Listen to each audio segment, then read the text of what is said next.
Okay, so we posted the results for quiz 6 this morning. You guys did well.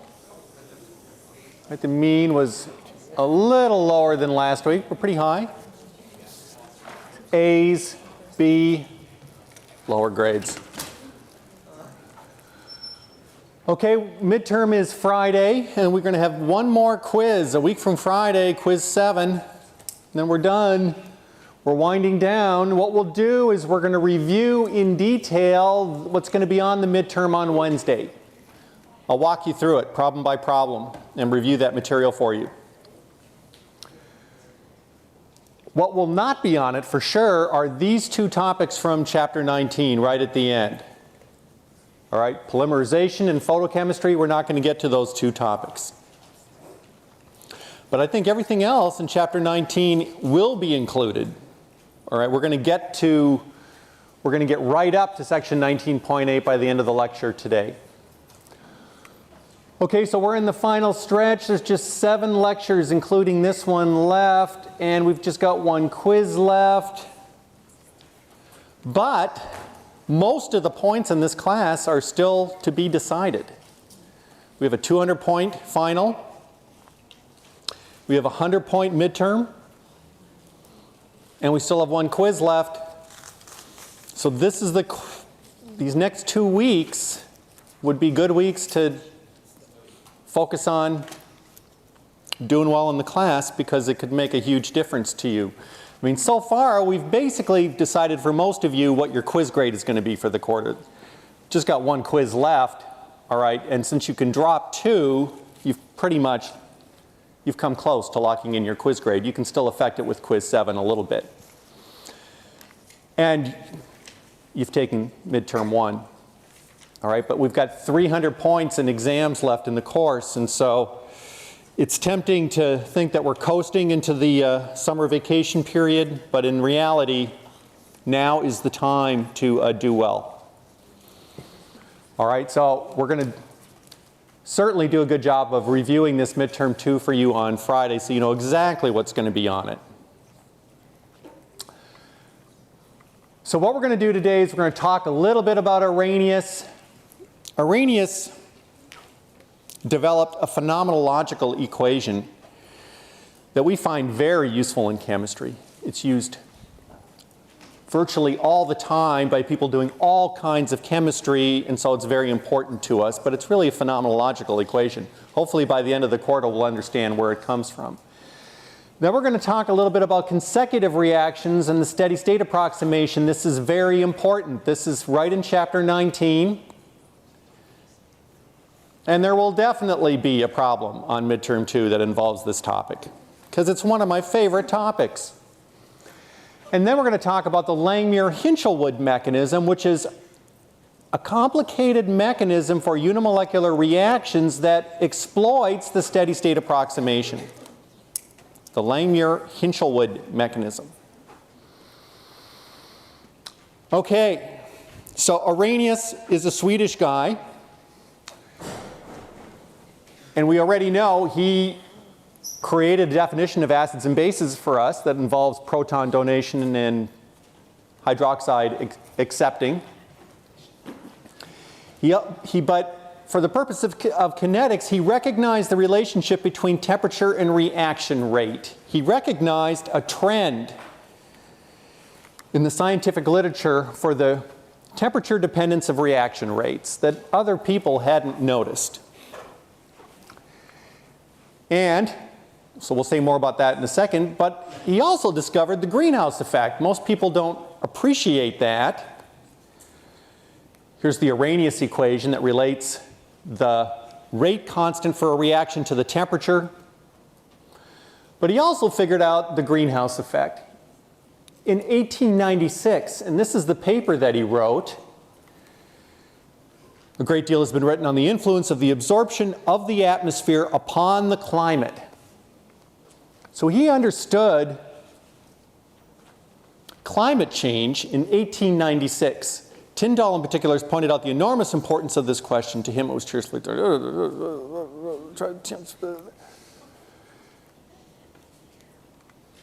Is the mean temperature of the ground in any way influenced by the presence of heat-absorbing gases in the atmosphere? All right, the first guy to think about this is actually a guy named Fourier. Yes, that Fourier.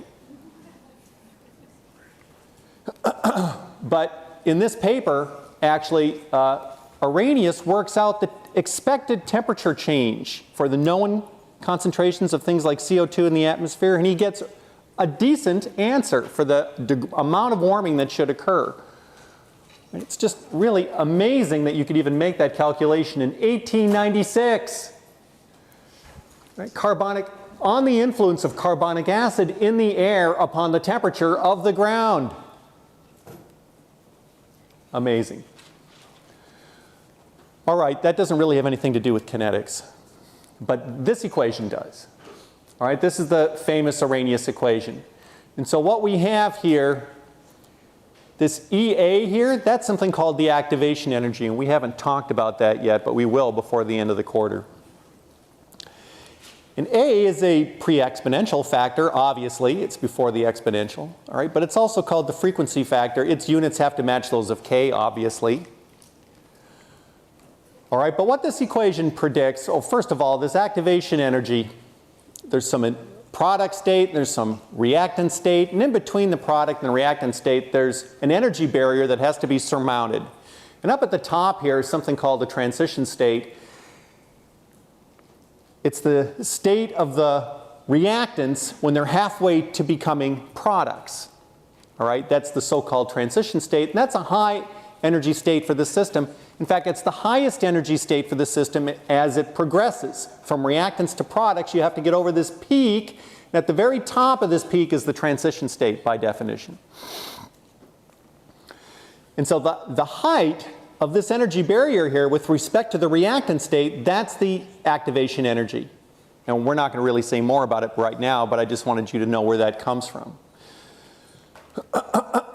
So if you go to the lab and you carry out a measurement of a reaction rate as a function of temperature, what you notice, and everybody in this room already knows this, is the rate of most chemical reaction goes up as you increase the temperature. And so here's what that data might look like. This is supposed to be the rate constant on this vertical axis here. This is the temperature on this horizontal axis. And as we increase the temperature, it turns out that we're talking about this reaction right here. All right, the dissociation of NO2. Right, the reaction rate goes up and up and up and up. All right, and what Arrhenius noticed is that if you replot this data as log of the rate constant versus 1 over temperature, these data fall almost on a straight line. And he noticed that this was true for a wide variety of different types of reactions, reactions that occur in solution, reactions that occur in the gas phase. This was a very general observation that if you recast rate versus temperature data as log rate versus 1 over temperature data, you get a straight line.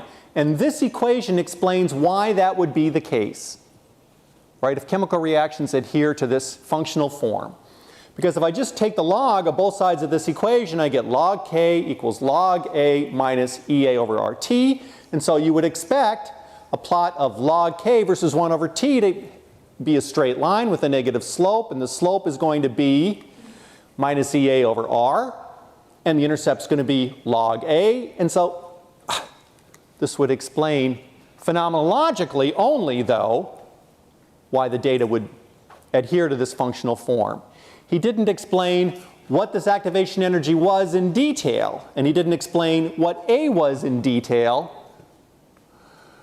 We have to understand those things yet, and we're going to talk about something called transition state theory that allows us to understand what these parameters are in more detail, but suffice it to say, this is a phenomenological equation rather, that is very important to us. So chemists are constantly varying the temperature of the reaction, measuring the reaction rate as a function of temperature, calculating an activation energy, using that equation right there. All right? All kinds of chemists for all kinds of reactions. Okay. So we're not going to say more about that for now. We're only pointing out that there is this parameterization of the rate constant with temperature from which we can extract some parameters, A and minus E sub, and E sub A rather, all right, that have relevance in terms of the kinetic mechanism. But we haven't said what the relevance is yet. We're going to come back to it. Okay. So consecutive reactions are sequences of reactions which the product of the reaction serves as a reaction. So many times in chemistry what we observe is a reaction occurs and then the product of the reaction serves as the reactant for a following reaction, and then the product of that following reaction serves as a reactant for another reaction, so you get sequences of reactions occurring. All right, not a single reaction in isolation of others, which is what we always talk about in kinetics. Turns out that's relatively unusual. What we often see are cascades of reactions occurring. This is an example of a case where there's two reactions that occur in sequence. All right, we've got this methyl bromide reacting with whatever the heck this thing is. All right, an ethyl ester. All right, and an intermediate is formed by that reaction. That's this guy right here, which is an ester onto which we've appended a methyl group, and then an hydrolysis occurs, all right, and we end up with this guy, all right, where this ethyl group has fallen off. I should actually have a plus ethyl group here. All right, this is malonic acid, and this is the synthesis of malonic acid from this methyl ethyl ester. So the point is, it's important to understand consecutive reactions because consecutive reactions are sort of the rule, not the exception. Right? Reactions are usually consecutive. There's usually more than one thing happening in sequence rather than just having something happening in isolation of other chemical reactions. All right, because they teach us how the concentration of intermediates, yes. So what we're going to talk about first is the simplest consecutive reaction, right? One where we've got irreversible conversion of A to B and irreversible conversion of B to C with these two rate constants right here. No reversibility in either one of these two reactions. All right? The simplest possible case of two consecutive reactions. The minimum number of reactants and products. Now, without going through and deriving these equations, they're derived for you in chapter 19. This is equation 19.27b. This is equation 19.27c. This equation here we did derive. All right, this is just the first order reaction of A going to B, and we derived that integrated rate law like 3 times. Okay, so these are just the integrated rate laws for A, B, and C for this reaction mechanism right here. That's not really what we're interested in. All right, as I'm going to show you. What we want to find are simpler expressions for these integrated rate laws. All right, because in general, the consecutive reactions that we're going to care about are going to be much more complex than this. All right, and I think you'll agree that these equations are already getting pretty complex, even for this simplest case, where we've stripped down the number of reactants and products to the absolute minimum. We're already getting pretty complex mathematical expressions here. Imagine if this was A plus B goes to C plus D plus E, goes to F plus G plus, right? And if there's 2's and if the stoichiometric coefficients are not all 1, I think you can see this is going to start to be a nightmare scenario for us. So what we would like to do is look at these complex equations, see if there's a way to strip down the complexity, right, and generate a simpler way to think about these reactions. That's what the steady state approximation does for us. Right? It allows us to simplify these integrated rate laws for reactions that are consecutive. Okay. So let's first of all look at what these rigorous equations predict and see if we can see something generalizable from what they predict that will help us in terms of figuring out what this steady state approximation is. What do these equations predict about B versus time? B is the intermediate here, right? An intermediate is not a reactant and not a product. All right? By definition, it's something that is formed transiently in the middle of this reaction. So what we may see in the lab is we put A into a beaker, C comes out, but B was there transiently. Right, it was formed and then it was consumed. It was formed by this reaction and then it was consumed by this reaction. But what we want to know is what happens to its concentration as a function of time. All right, let's consider the case first where K1 is faster than K2. That's fast, that's slow. All right, qualitatively, what do we expect to happen? If this is fast and this is slow, B is going to build up, right? Because we're going to form B rapidly, but then it's only going to decay to C slowly. And so what we're going to expect qualitatively is the larger the disparity between K1 and K2 in this direction, where this is fast and this is slow, the higher the concentration of B is going to be. So I calculated the concentrations of A, B, and C versus time. All right, for the case where K1 over K2 is 5. Remember, K1 is faster than K2, so the ratio between K1 and K2 is going to be bigger than 1, right? All right, so let's say we make it 5. If that's the case, and we're going to start off with A equals 1 molar, okay, on this axis, and this is just a time axis here, and so you can see A just decays like it would in any unimolecular reaction. This is just an exponential decay of A, not very interesting. But look what happens to B. B increases, reaches a peak, and then decreases as a function of time. So there is a big spike in B as a consequence of the fact that K1 is faster. We form B, and then it slowly reacts to give us C. All right, we form B rapidly, and then it slowly reacts to give us C, and you can see, here's the concentration of C as a function of time. It makes sense.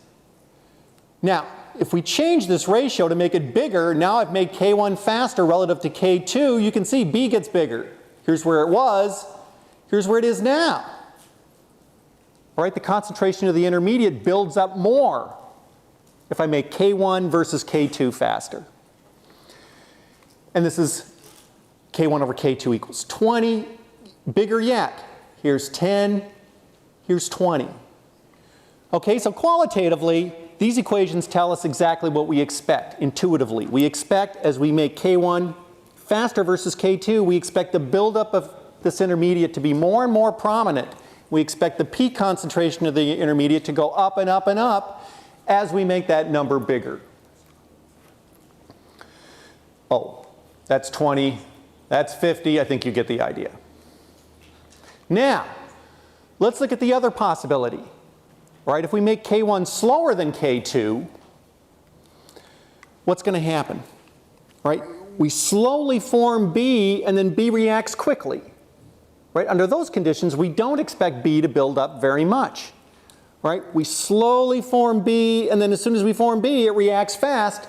That's what that limit means right there. Right, K2 is faster than K1. Right, so this is slow, this is fast, and if we look at if we make that ratio 1 to 10, in other words, K1 over K2 is 0.1, look, B forms, but it doesn't, we never get very much B, and then it leaks away. All right, but the concentration of B never gets very large. Compare that to the case where K1 over K2 is 10. All right, look how big B gets. Enormous difference. Okay, and if we increase this, so now I've made the ratio 1 to 20. In other words, 0.05. We've made the K1 even slower compared to K2. B gets smaller. There's B when that's 0.1, B when it's 0.05, B when it's 0.02. Smaller yet. All right, so what's interesting about this is if you look at this now, it looks like B is becoming quasi-constant as a function of time. All right, its concentration's hardly changing. Right, the concentration here is not quite 0. All right, it's becoming almost invariant as a function of time. That's the key thing that we want to focus on.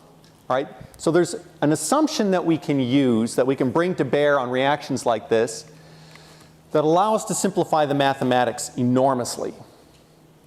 And that's the steady state approximation. Basically what we're going to do is we're going to assume for all of the intermediates in the reaction that the time rate of change of those intermediates, the time rate of change of their concentration is going to be 0.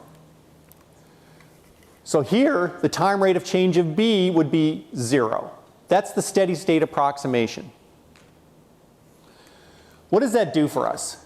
Well, it's going to allow us to derive simplified equations for the rate at which the product appears. Mainly, that's what we care about. How fast does the product appear as a function of time? What's the integrated rate law for the product? That's what we really care about here. So what we want to do is apply the steady state approximation, derive a new integrated rate law for the product that is simpler than what it would be if we had to work out all of the complex mathematics. So we're going to solve a simplified equation that results. So for this reaction mechanism right here, the time rate of change of B is going to be K1 times A, because that's the rate of B is formed, so it would be plus K1 times A. And then B is consumed by this reaction, so there will be minus K2 times B. So that's the rate at which B is consumed, that's the rate at which B is formed. And what we're saying in the steady state approximation is that since that time rate of change is 0, those two things have to be equal to one another. The rate at which it's formed and the rate at which it's consumed are going to be equal to one another. And if that's true, then B sub steady state, right, in the special case that we're talking about the steady state approximation, B is going to be equal to K1 over K2 times A. Very simple. Much simpler than the whole truth about the reaction, than the rigorous equation that we talked about on an earlier slide, and I'll show it to you again in a second. We always have to keep one thing in mind, all right? It's tempting to mindlessly apply the steady state approximation to every reaction mechanism that we come in contact with. But it's important to understand that this reaction, this assumption, right, the steady state approximation is an approximation, and this approximation fails badly if K1 is faster than K2. Right? If K1 is faster than K2, we're going to get buildup of B. Its concentration is not going to be constant as a function of time, not even close. All right? What we've learned by looking back and calculating the concentration of B is the steady state approximation can be expected to work when K2 is faster than K1. All right, when the intermediate is used up rapidly in subsequent chemical steps, but formed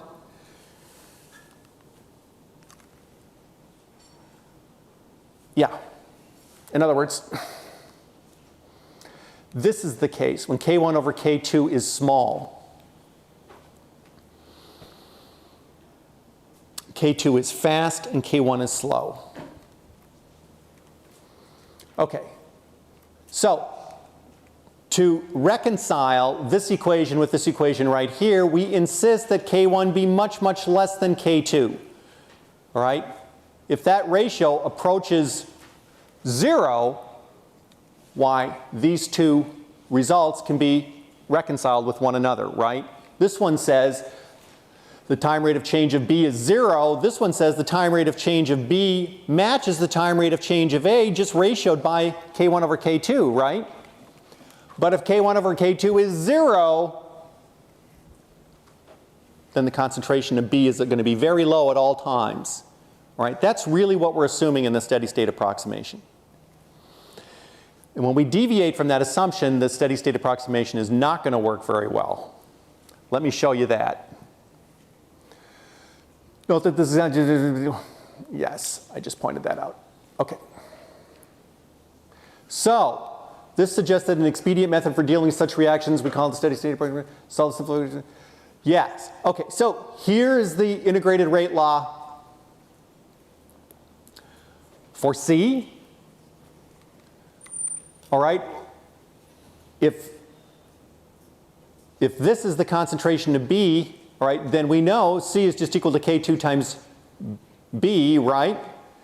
And so consequently, if I just plug in for B from the steady state approximation, Right, so this should really be B sub steady state, and this should really be B sub steady state. And so when I plug in for B, K2's cancel, I just get K1 times A. That is the differential rate law for DC for C. In other words, dC dt is K1 times A. So I can then solve that just by integrating in the normal way to derive an integrated rate law for C. And when I work through the integral, I find that the concentration of C is equal to the initial concentration of A times 1 over this EXP term here. Right? It depends on K1. It doesn't even depend on K2.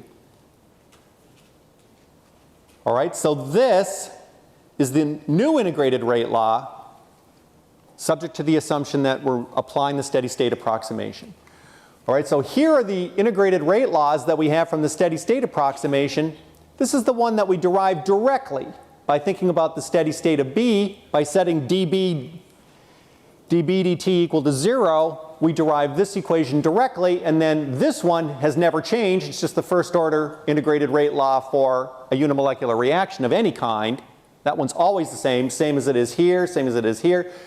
This one we derive by just making a substitution of B into the differential rate law for C, which is what we did on the previous slide.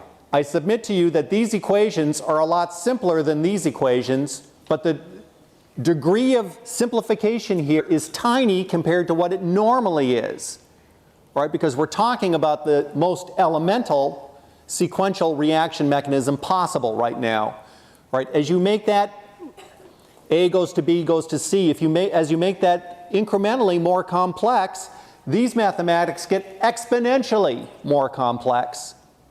All right, and so the degree of simplification that you get becomes very significant, which is why we use the steady state approximation so much in chemistry. It's used a lot. It's overused. How good is it? Let's look at some data. How well does the steady state approximation work? Let's first examine a case where we expect it will work well. All right, what case is that? K1 over K2 small. All right, in other words, we're forming the intermediate and it's reacting fast.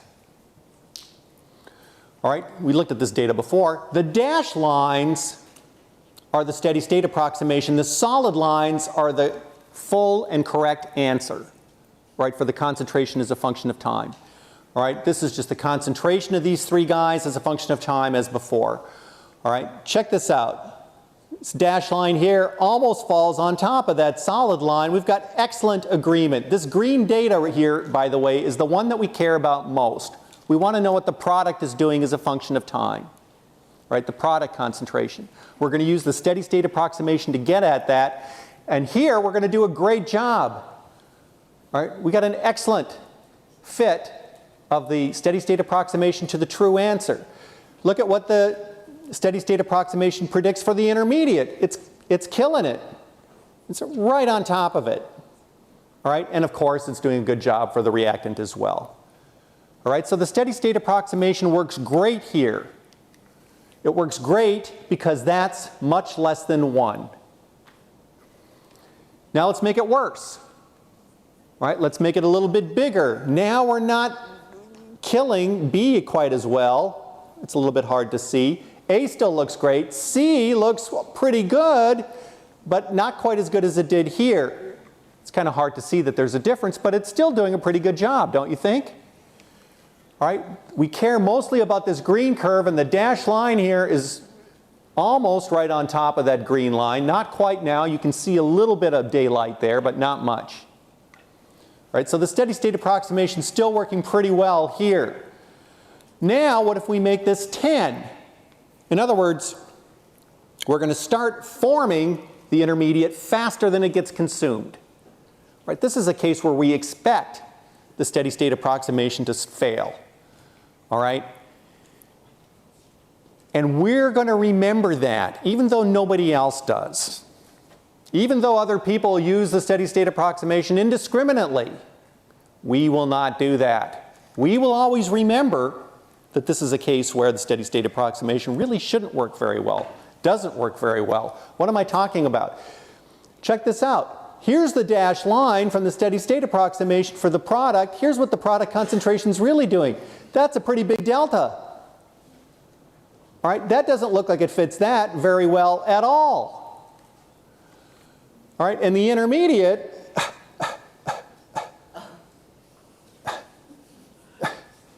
terrible. All right, except down here, actually not quite as terrible as you might think, but all right, it's still A is still doing a pretty good job. All right, so it's doing a poor job when K1 over K2 is 10. If I make K1 over K2 50, it gets downright nasty. All right, look at this. Here's the dashed green line. Here's the solid green line. There's miles between these two curves here. All right.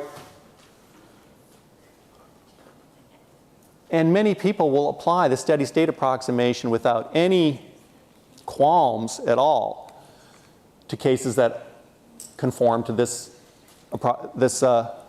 set of rate constants right here.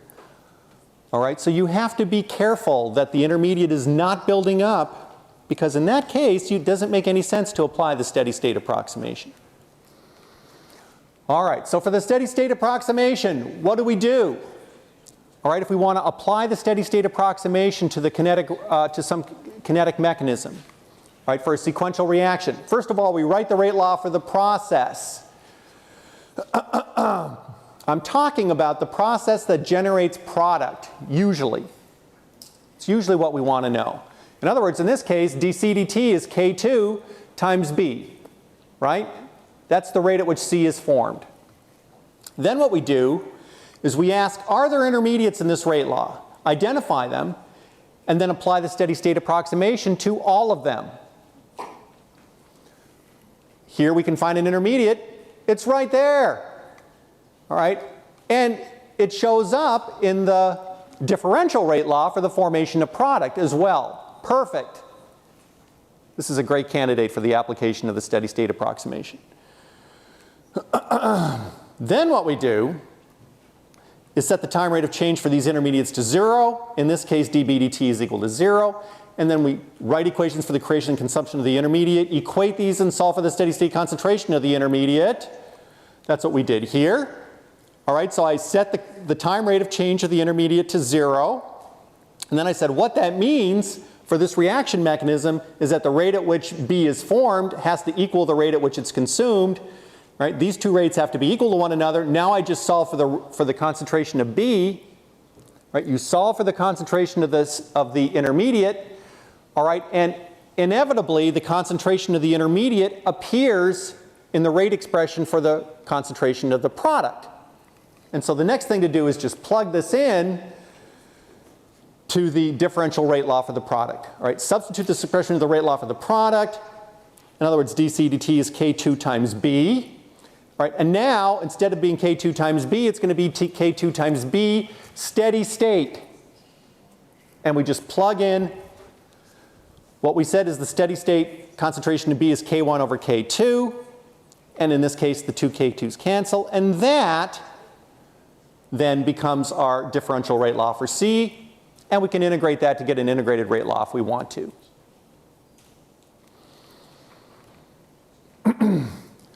Remember, this works if and only if K1 is less than K2. Did I say that already? Yes. I know I did. Okay. Now we're going to take a little conceptual break. Allow that information to sink in deep into our cortexes. And we're going to talk about Irving Langmuir. Irving Langmuir was one of the first great American chemists. And with G.N. Lewis, he invented Lewis dot structures. Lewis called them Langmuir dot structures. That's not true, I just made that up. He's the father of surface chemistry. He revolutionized the light bulb. He discovered how to manipulate monomolecular layers on water. Who cares? Well, that turns out to be rather interesting to do, it turns out. He revolutionized the light bulb? Yeah. Right? The incandescent light bulb. I mean, there's been several revolutions in the meantime. This is a page from, in case you're interested, G.N. Lewis's notebook. All right? He actually made Lewis dot structures. That's why they call them Lewis dot structures. Right? I don't know if this was a notebook or a cocktail napkin, but pretty cool. And he wasn't very neat. You see, these aren't.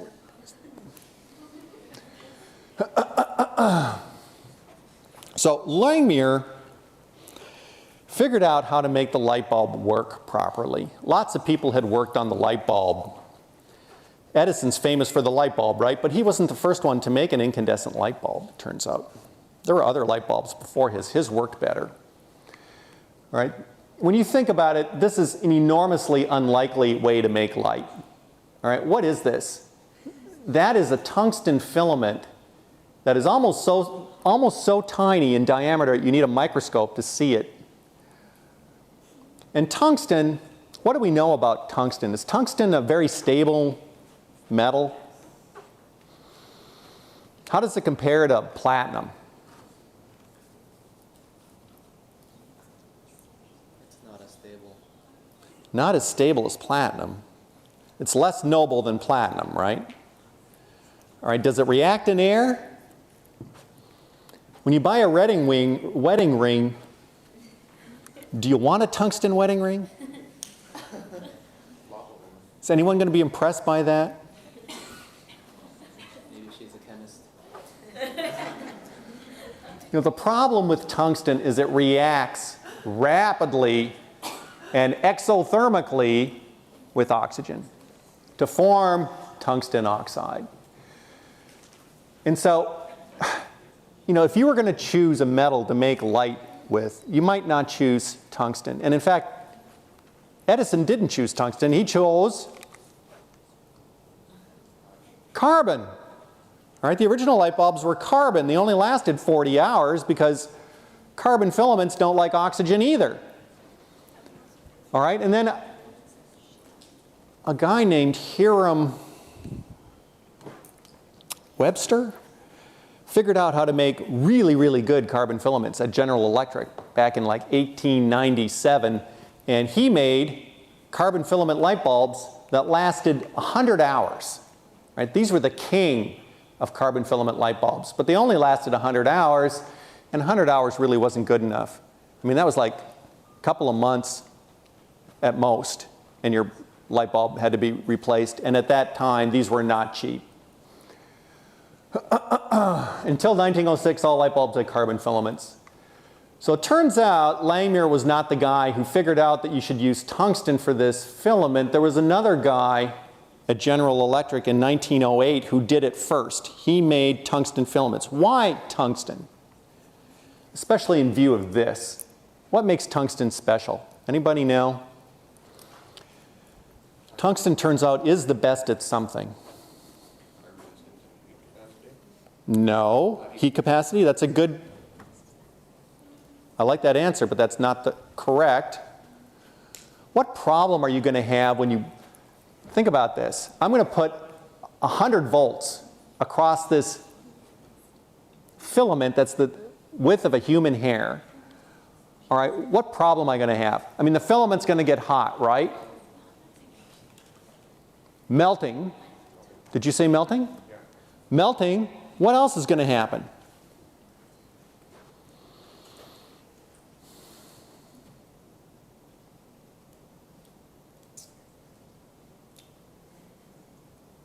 What happens to solids when you heat them up and they get really hot, even before they melt?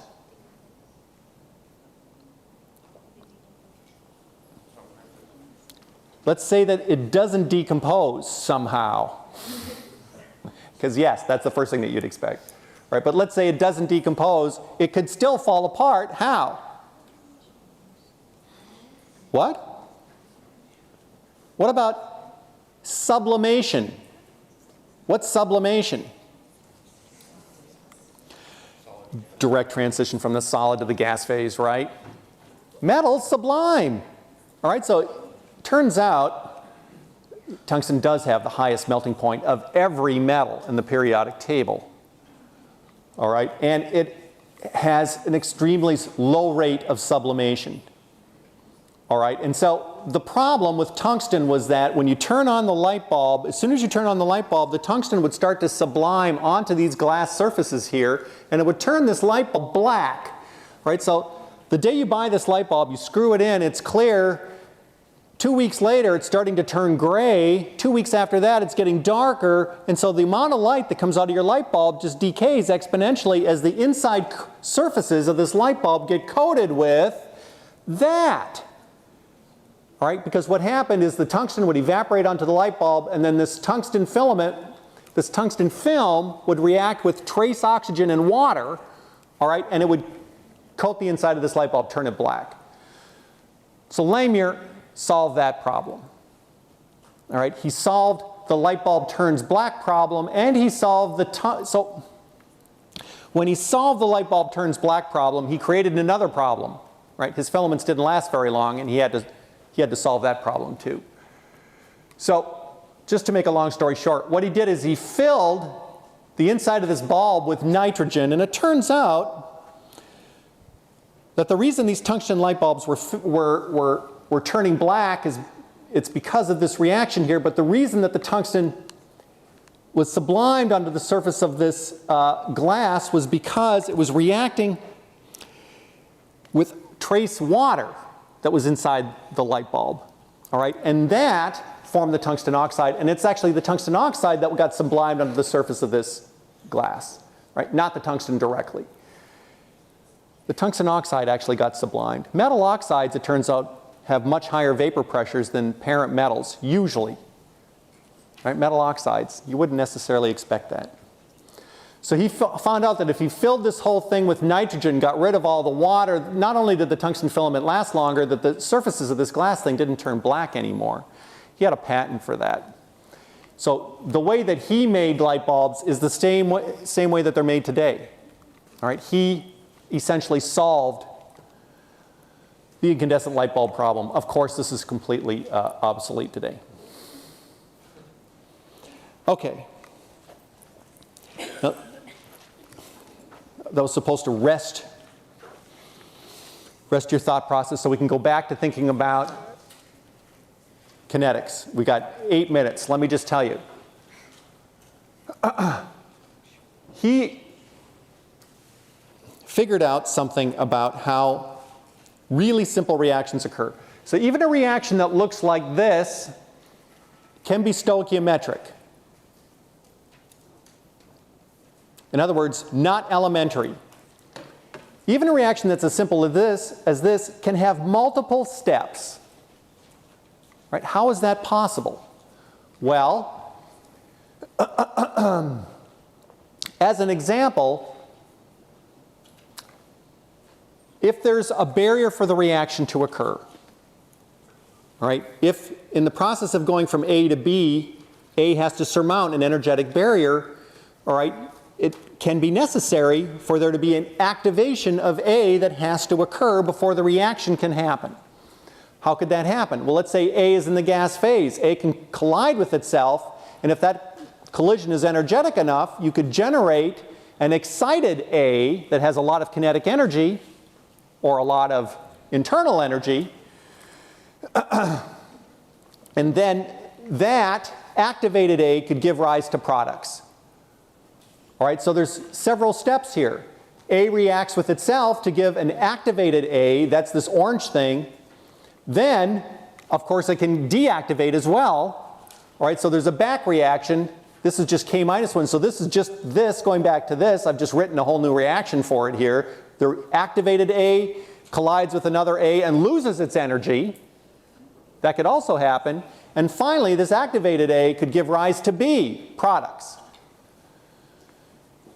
That is the Lindeman-Hinshelwood mechanism for unimolecular reactions. Turns out that lots of reactions that look as simple as this occur by this mechanism right here.